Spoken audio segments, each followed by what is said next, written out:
자, 오늘은 마태복음 2장 성경을 낭독하고 보도록 하겠습니다. 마태복음 2장 1절에서 11절.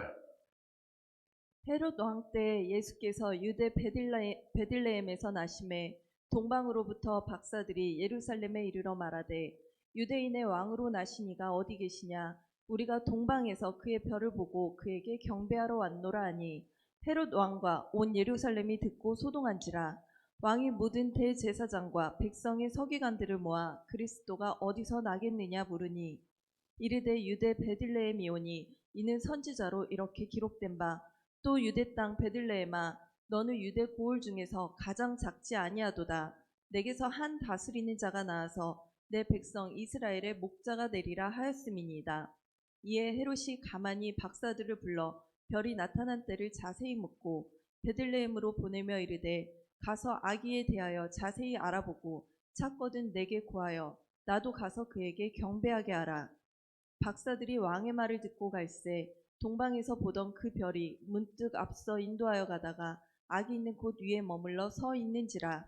그들이 별을 보고 매우 크게 기뻐하더라. 집에 들어가 아기와 그의 어머니 마리아가 함께 있는 것을 보고 엎드려 아기께 경배하고 보배압을 열어 황금과 유향과 몰약을 예물로 드리니라. 아멘. 아멘. 이 시간 성탄을 기뻐한 사람들, 또 싫어하는 사람들이라는 제목으로 말씀 나눌 때 말씀이 귀에 들려지고 실제가 되어지는 은혜가 있기를 주의 이름으로 축복합니다. 아멘. 이제 우리 성탄절이 며칠 앞으로 다가왔는데요. 성탄절을 영어로 뭐라고 합니까? 한번 옆에 분들에게 얘기해 볼까요? 메리 크리스마스 인사 나누겠습니다. 메리 크리스마스. 우리가 연말이면 그동안 메리 크리스마스라는 단어를 여기저기서 발견할 수 있었습니다. 그런데 이제는 우리 한국 문화가 점점 바뀌어가고 있죠. 우리 젊은 분들이 즐겨 이용하는 스타벅스가 있습니다. 커피숍인데요. 한국 코리아 대리점들은요, 신세계가 이것을 전부 인수했습니다. 근데 이 스타벅스에서는 메리 크리스마스라는 문구를 빼버렸습니다. 해피 할리데이, 즐거운 휴가 기간이라는 의미로 바꾸어 놓았습니다. 벌써 미국에서는 이런 문화가 반반 섞여 있죠. 그래서 메리 크리스마스라 부를 것이냐, 해피 할리데이라 부를 것이냐 보면 보수적인 사람들은 메리 크리스마스라 부르고요, 또 진보적인 사람들은 해피 할리데이라고 부르는데 그 비율이 반반 정도 됩니다. 그런데 우리가 그걸 따라하고 있죠. 우리 대기업들 삼성이나 또 우리 아이들 좋아하는 베라나 아웃백에서 메리 크리스마스라는 용어들이 빠졌습니다. 보면 뭐라고 되어 있어요? 해피 할리데이라는 용어를 사용하고 있습니다. 기독교 문화를 완전히 빼버리겠다는 의도를 가지고 있는 것이죠. 이런 것을 보면 참 속상합니다. 우리 젊은이들이 빨리 이제는 자리를 잡게 되면요, 이런 기독교를 빼는 문화가 아니라 또 기독교를 다하는 문화를 이끌어가는 우리 젊은이들이 되었으면 좋겠습니다. 아멘. 우리 크리스마스란 그리스도와 마스의 두 낱말이 합쳐져서 된 것입니다. 그리스도란 구약 히브리어 메시아에 해당되는 헬라어죠. 기름 부음을 받은 자라는 뜻을 가지고 있습니다. 그리스도가. 그리고 마스라는 것은 우리 카톨릭에서는 미사 드린다, 미사 그러는데요. 이게 바로 예배를 의미하고 있습니다. 그래서 크리스마스라는 것은 그리스도의 탄생을 축하하고 예배하는데 그 본래의 뜻이 있습니다. 그래서 성탄절은요, 세상 사람들이 말하는 즐거운 연말 휴가 기간이 아니에요. 놀고 즐기고 술 마시고 선물을 주고받는 날이 아닙니다. 아기 예수님의 탄생을 기념하고 예배드리는 날입니다. 아멘. 성탄의 기쁨이 뭐라는 거예요? 바로 예배의 기쁨이라는 것입니다. 이 성탄절을 기뻐한 여러 사람들이 있는데요. 오늘은 동방 박사들을 살펴보겠습니다. 자, 구약 성경에 보게 되면 예수님의 탄생이 예언되어 있죠. 예수님께서 처녀를 통해서 태어날 것이라는 예언이 이사야서 7장 14절에 나오고 있습니다. 보라, 처녀가 잉태하여 아들을 낳을 것이요 그 이름을 임마누엘이라 하리라. 네, 임마누엘, 하나님께서 우리와 함께 하신다라는 의미를 가지고 있죠. 그 장소가 어디라는 거예요? 미가서 5장 2절에 보게 되면 베들레헴 에브라다야 너는 유다 족속 중에 작을지라도 이스라엘을 다스릴 자가 내게서 내게로 나올 것이라. 아멘. 자, 700년 전에 예수님께서 유다 땅 베들레헴에 나실 것이 예언되었습니다. 그리고 이사야서는요, 아기 예수님이 어떤 분이신지 예언을 해놓았습니다. 이사야서 9장 6절에 보게 되면 이는 한 아기가 우리에게서 낳고 한 아들을 우리에게 주신 바 되었는데 그 어깨에는 정사를 메었고 그 이름은 기묘자라 모사라 전능하신 하나님이라 영존하시는 아버지라 평강의 왕이라 할 것임이라. 아멘. 아멘. 아기 예수님은요 전능하신 하나님이십니다. 모든 저주를 끊어낼 평강의 왕이십니다. 아멘. 그리고 스가랴서 9장 9절에 보게 되면요 시온과 예루살렘아 기뻐하고 즐거워하라. 왕이 와서 공의와 구원을 베풀며 겸손하여 나귀를 타리라. 아멘. 아멘. 예수님께서 예루살렘에 입성하실 때 나귀를 타셨죠. 겸손하게 말 대신 나귀를 타고 예루살렘 성에 입성하시는 왕이 바로 메시아다라고 스가랴서 9장 9절에 이미 예언되어 있습니다. 그래서 유대인들은요 메시아가 올 것이다라고 기다리고 있습니다. 언제쯤 오실 것도 알고 있어요. 어디 오실 것도 다 알아요. 그런데 정작 아기 예수님께서 오셨을 때 이들은요 예수님을 영접하지 않았습니다. 아기 예수님의 탄생을 기뻐하고 만난 이들은 극소수였습니다. 누가 만났습니까? 목자들이 만났죠. 시몬과 안나가 만났습니다. 그리고 엘리사벳과 동방박사들이 만났습니다. 그 가운데 가장 아기 예수님의 성탄을 기뻐하고 즐거워한 의회의 인물이 누구냐? 바로 동방박사들이라는 것이죠. 동방박사들은 이방인입니다. 몇 명입니까? 전승에 의하면 발사사르, 그리고 멜키오로, 기스파르 3명이었다라고 하지만 성경에는 몇 명인지 등장하지 않습니다. 그런데 아마 3가지 예물을 드렸으니까 3명이 아니겠느냐라고 추정할 따름입니다. 박사들은요 별을 연구하는 천문학자들, 과학자를 의미하고 있습니다. 자, 동방에서 왔다라고 그러는데 이 동방은 어디를 말합니까? 유대의 동쪽이죠. 그래서 어떤 이들은 바벨론이다라고 주장하는 이들도 있고요. 또 페르시아라고 주장하는 학자도 있는데 페르시아라는 견해가 더 지배적입니다. 별의 움직임을 항상 연구하고 살펴보는 천문학자들 앞에 어느 날 기다리던 별이 하나 나타났습니다. 이 별은요 온 세상에 평화를 가져올 왕이 메시아가 태어나는 사인이었습니다. 그래서 이 과학자들은요 자신들의 물질 생명까지도 희생할 각오를 가지고 평화의 왕을 찾아놨습니다. 자, 페르시아에서 베들레헴으로 가는 길에는요 고달프고 아주 멀고 위험한 여행이었습니다. 사막을 여행하게 됩니다. 강도들이 있습니다. 추운 겨울 사막에서 질병의 위험이 있습니다. 짐승의 위험이 있습니다. 이런 생명의 위험을 무릅쓰고 아기 예수님을 찾아놨습니다. 그리고 주변에서는 비웃고 쓸데없는 모험한다고 조롱하던 고향에 있는 다른 박사들의 말도 어렵고 힘들 때 우리가 괜히 왔나라고 생각을 할 수 있습니다. 때로는 그들을 인도하던 별을 놓치기도 합니다. 그때 중간에서 포기하고 돌아갈까 하는 생각도 했을 것입니다. 모래바람도 심하죠. 추위도 있습니다. 강도들과 싸워야 했을 뿐만 아니라 내 내면에 돌아갈까 괜히 왔나 이런 내적 전투도 벌여야만 했습니다. 낙타 여행을 하는 여행객들은요 봄이나 여름에 길을 떠나게 되죠. 그런데 박사들이 여행하는 사람이 아무도 없는 추운 겨울에 이 목적지에 도착을 하게 됩니다. 자, 수천 킬로 수개월에 걸쳐서 목숨을 건 고생을 왜 하고 있습니까? 2절에 보게 되면요 유대인의 왕으로 나시니가 어디 계시냐? 우리가 동방에서 그의 별을 보고 그에게 경배하러 왔노라 하니. 아멘. 네, 온 세상의 왕이신 예수님을 만나야 된다라는 유일한 목적을 가지고 길을 나섰습니다. 동방 박사들은요 목숨을 걸고 아기 예수님을 찾아온 거예요. 우리 대전 우리 성도들 가운데 4,000km를 낙타 타고 예배 드리러 오실 분이 있습니까? 이번 주일은 성탄 주일입니다. 그래서 우리 속장님들은 속도원들 연락하셔서 한 분도 빠지지 아니하도록 그렇게 꼭 챙겨주시길 바랍니다. 아멘. 그리고 이들은요 빈손으로 그냥 찾아온 게 아니죠. 아기 예수님을 위해서 3가지 예물을 가지고 와서 예수님을 예배합니다. 11절에 보게 되면요 집에 들어가 아기와 그의 어머니 마리아와 함께 있는 것을 보고 엎드려 아기께 경배하고 보배압을 열어 황금과 유향과 몰약을 예물로 드리니라. 아멘. 황금은 무엇을 상징한다고요? 왕에게 드리는 예물이죠. 황금을 예물로 드린 것은 아기 예수님 당신이 왕이십니다 라는 고백이 담겨 있습니다. 당신을 나의 왕이십니다. 예수 그리스도께서 왕으로 이 땅에 오신 것을 인정하고 그분을 왕으로 섬기겠다라는 표현이죠. 그리고 유향은 무엇을 상징합니까? 유향은요, 주님의 성전에서 예배드릴 때, 기도의 향을 피울 때 사용했습니다. 이것은 예수님께서 대제사장으로 오신 분이라는 겁니다. 그러면 우리는 이 시대의 영적 제사장들이죠. 대제사장이신 예수님을 따라 영적 제사장으로 우리는 예배드리는 삶을 날마다 살아가겠습니다 라는 고백이 있어야 됩니다. 아멘. 그리고 모략은 무엇을 상징합니까?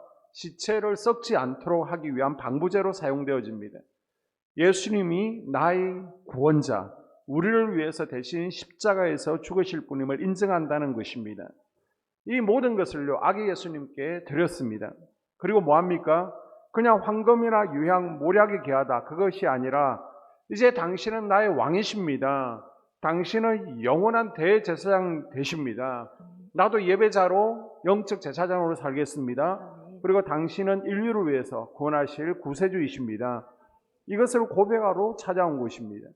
이번 성탄에요, 이 고백이 저와 여러분의 고백이 될 수 있기를 축복합니다. 아멘. 반면 성탄을 싫어하는 사람들이 있습니다.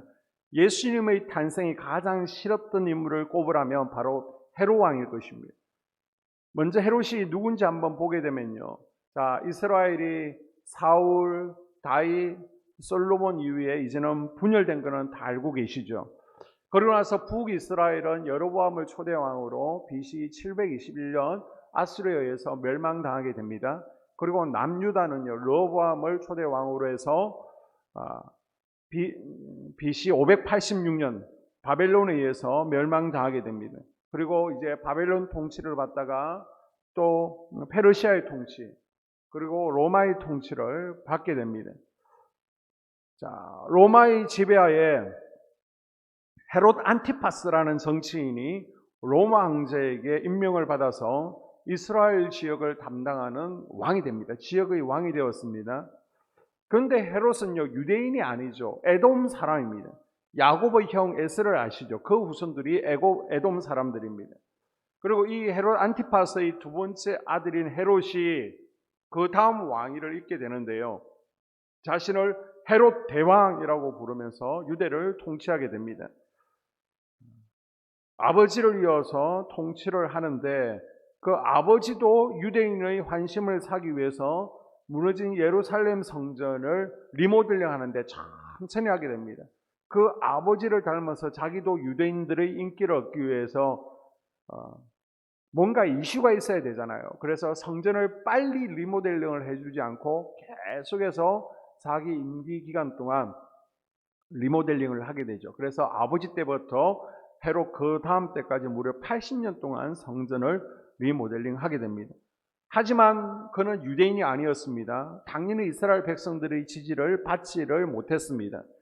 자, 예수님께서 탄생할 무렵 약 70세의 나이입니다. 그럼에도 불구하고 권력을 지키기 위해서 수단과 방법을 가리지 않습니다. 헤롯 왕은요, 의심도 많고 잔인한 사람입니다. 혹시 쿠데타가 일어나지 않을까, 반란이 일어나지 않을까라는 두려움 때문에 아들 셋을 죽여버립니다. 그리고 아내와 장모까지도 살해한 아주 잔인한 사람이 대헤롯이었습니다.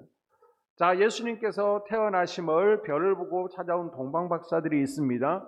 그런데 베들레헴으로 바로 가면 되잖아요. 그런데 베들레헴과 예루살렘이 한 6km 정도 떨어져 있습니다. 그래서 착각하고 예루살렘으로 먼저 수도니까 이곳으로 오게 된 거예요. 그래서 헤롯 왕을 찾아와서 묻습니다. 유대인의 왕으로 나신 이가 어디에 있냐? 지금 이방인 왕이 이스라엘을 통치하고 있습니다. 안 그래도 쿠데타에 대한 두려움 때문에 자식과 아내까지 장모까지 죽이는 왕인데 유대인의 왕으로 태어난 이가 있다고요? 이 소리를 듣고 얼마나 충격적이었겠습니까? 헤롯 왕의 입장에서는 도무지 용납할 수가 없는 상황이 지금 벌어지고 있습니다. 이건 반란이죠. 쿠데타입니다. 자신이 현재 유대인의 왕인데 유대인의 왕으로 나신 이가 어디에 있느냐라고 물어보니까 얼마나 당황했겠습니까? 화가 났겠습니까? 당연히 예루살렘에 난리가 났겠죠.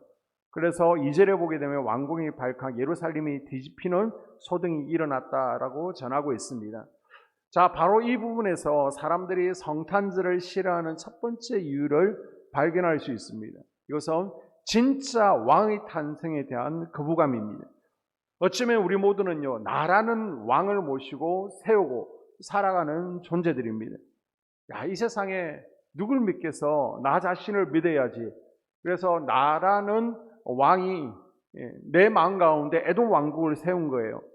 그리고 헤롯을 왕으로 모시고 살아가고 있습니다. 그런데 이제는 진짜 왕이 태어났습니다. 그리고 그 왕이 내 왕의 자리를 차지해야 된다라고 말씀하고 있는 거예요. 왕의 자리를 지금 양보해야 되는 것도 억울합니다. 화가 납니다. 그런데 왕이었던 내가 이제는 종까지 되어서 예수 그리스도를 왕으로 추대한 후에 그분의 종으로 섬겨야 된다라고 말씀하는 거예요.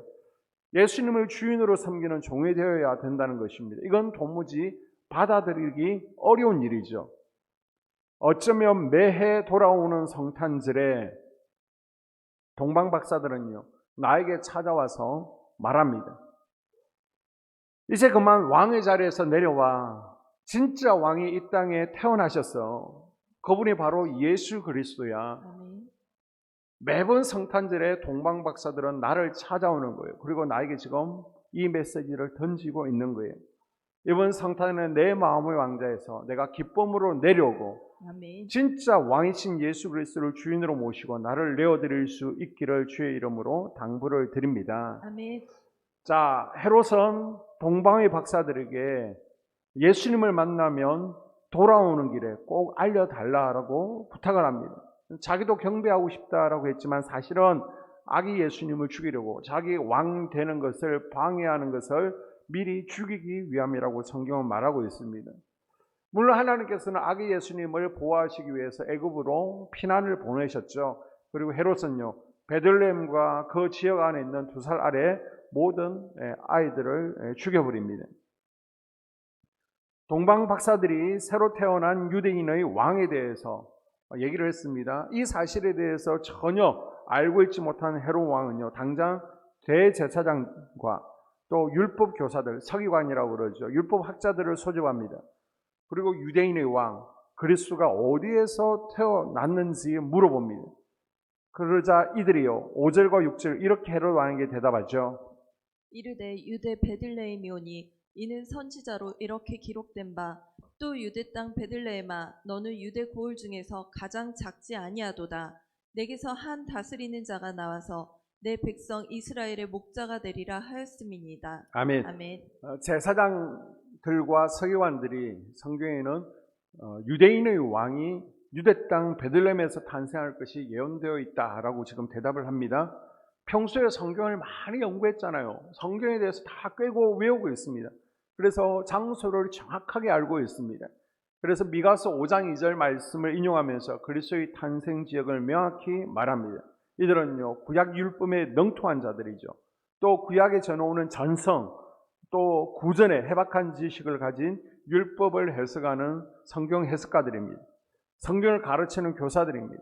그래서 모든 사람들에게 존경도 받으며 살아왔습니다. 그러나 성경에 정언한 메시아를 기다리지도 않았고요, 믿지도 않았습니다. 이들은 종교 지도자들이기 때문에 가장 먼저 가서 메시아신 아기 예수님을 경배해야 될 사람들입니다.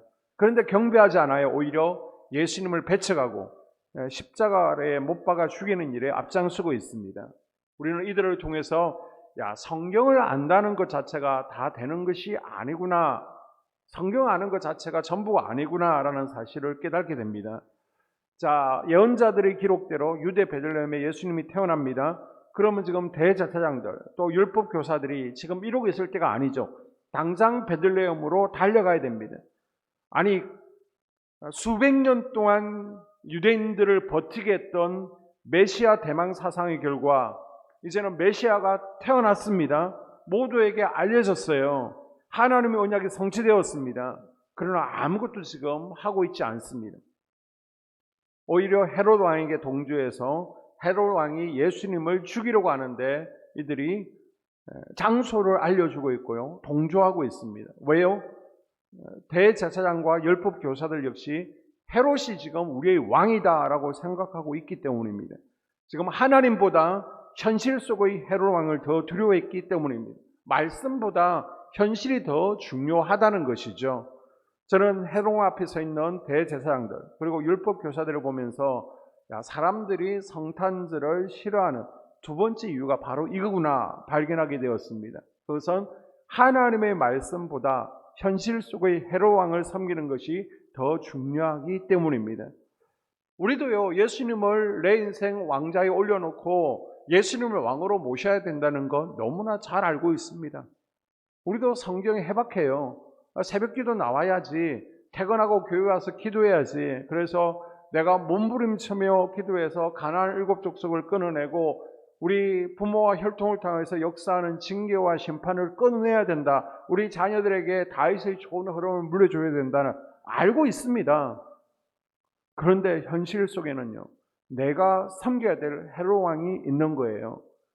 헤롯은 우리 삶에 예수님 아닌 것들이 왕이 되어 있는, 주인의 자리에 앉아 있는 것들을 의미하죠. 직장이 될 수 있습니다. 가정이 될 수 있고요. 자식들이 될 수도 있습니다. 내가 좋아하는 취미생활이 될 수 있습니다. 이 현실이 말씀보다 더 중요하다는 겁니다. 이 현실에 모여서 내가 비록 알고 있지만은 내가 아기 예수님을 섬기지 못하는 겁니다. 우리도 이런 것들이 우리 마음속 주인의 자리를 차지할 수도 있고요. 단지 성경을 아는 것을 믿음 좋은 것으로 착각하고 게으른 나태한 또 율법주의 신앙에 머무를 수 있습니다. 우리가 이번 성탄을 진심으로 잘 맞이하고 싶다면 예수님을 내가 영접했지만 여전히 우리 삶의 주인의 자리를 넘보는 우리 에돔 왕국을 차지하고 있는 가끔은 우리의 믿음을 흔들고 우리에게 주인 행세를 하는 것을 그것들을 우리가 발견하고 다 잘라내고 몰아내야 되는 것입니다. 아멘. 우리는요, 안다는 것, 믿는다는 것 혼돈하지 말아야 됩니다. 성경 지식과 믿음은 별개라는 것을 우리는 분명히 알고 있어야 됩니다. 오늘 말씀의 결론입니다. 자, 마태복음 2장 8절 이하에 보게 되면요, 나도 가서 그에게 경배하게 하라. 이번 성탄에 우리가 해야 될 일은요, 우리의 왕이신 예수님을 제대로 예배하는 것입니다. 아멘. 헤롯처럼 다른 목적이 있으면 안 돼요. 습관으로 예배하면 안 됩니다. 우리는 하나님께서 기뻐하시는 경배가 되어야 됩니다. 아멘. 내 마음의 왕좌에서 헤롯을 내려보내는 성탄이 될 수 있기를 바랍니다. 아멘. 내가 주인 삼고 내가 섬기고 있는 모든 것들을 내려놓아야 됩니다. 아멘. 지금까지는 알긴 알았는데 내가 현실에 치여서 말씀대로 살지 못했다면 이제는 현실보다 말씀을 더 붙들기로 결단하는 성탄이 되어야 됩니다. 아멘. 여러분, 헤롯이 아니라 우리의 왕이신 예수님을 경배하는 성탄 될 수 있기를 바랍니다. 아멘. 비록 2000년 시간이 흘렀습니다. 지금 2002년에 서 있지만 우리가 마음만큼은 저 페르시아에서 온 박사들에게 밀려서는 안 되는 거예요. 아기 예수님을 경배했던 목자들의 마음 그 이상이 되어야 됩니다. 아멘. 그럴 때 우리는 헤롯이나 종교 지도자들이 아닌 동방 박사들이, 목자들이 맞이한 진정한 성탄, 우리 삶 가운데 매년 그리고 매일매일 맞이하게 될 줄로 믿습니다. 아멘. 기도하겠습니다. 하나님